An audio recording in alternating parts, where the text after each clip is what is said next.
I think you guys need to understand, for the Trump administration, there's no version of this man's life that ends up with him living in the United States. Here's the way they view it. He's an illegal alien from El Salvador who came to the country illegally, who has a deportation order, who, in their view, and in the view of some immigration courts, has an affiliation with MS-13.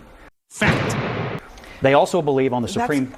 That's not quite what it is. I think that the issue of the MS-13 thing is probably the most unclear of this whole thing. The administration has not provided that concrete evidence that they say they have, that he's a part of MS-13, and he strongly disputes in court, right? So this is not me saying it. He has disputed in court that he is a member of MS-13. I think this is I want the truth! But I mean, it's predicated on something that is not necessarily... Because every time the Trump administration, every official of the Trump administration that has been in court on this case has attested to the fact that this was an error and it was a mistake. Look, so this, I think you're speaking about their public view of the case. I'm telling you that their view of it is that public. It's an El Salvador citizen who was sent back to El Salvador, who was in the country illegally. He ain't lying.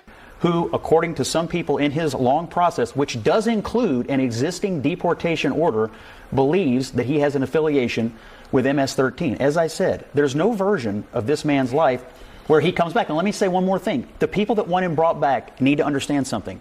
If the president of El Salvador releases him, and we do facilitate his return... Yeah, they can't put anything on the internet that isn't true. When he lands in this country, one of two things will happen. He will be arrested, and then he'll either be sent back to El Salvador, where he is now, or some other country that I promise you don't want to go to. He's not going to be allowed to come back and live in this country as though he is a U.S. citizen. That's literally the definition